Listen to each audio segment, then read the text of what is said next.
Praise the lord. ఈరోజు ఒక సామెత నేర్చుకుందామా? సామెతల గ్రంథం 12వ అధ్యాయం 4వ వచనం. యోగ్యురాలు తన పెనిమిటికి కిరీటము, సిగ్గు తెచ్చునది వాని ఎముకలకు కుళ్ళు.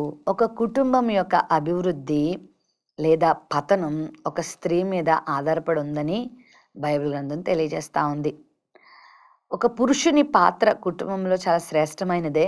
అయితే కుటుంబం కట్టబడంలో దేవుడు స్త్రీకి చాలా ప్రాధాన్యతనిచ్చారు. యోగ్యురాలిగా ఒక స్త్రీ జీవించగలిగితే ఆ యోగ్యురాలట తన పెనిమిటికి కిరీటంగా ఉంటుంది.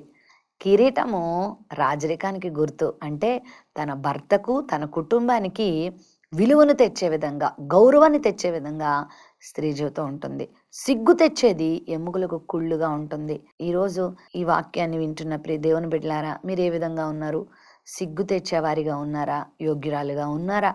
బైబిల్ గ్రంథంలో చాలామంది భార్యలు యోగ్యురాలుగా జీవించారు.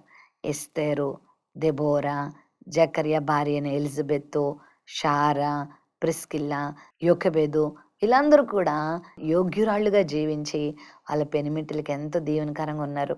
కొంతమంది సిగ్గు తెచ్చేవారిగా మిగిలిపోయారు. అతల్య, ఎజబెలు, లోతు భార్య మొదలైన వారంతా కూడా ఎంతో భయంకరమైనటువంటి జీవితాలు జీవించి కుటుంబాలను పాడు చేసుకున్నారు.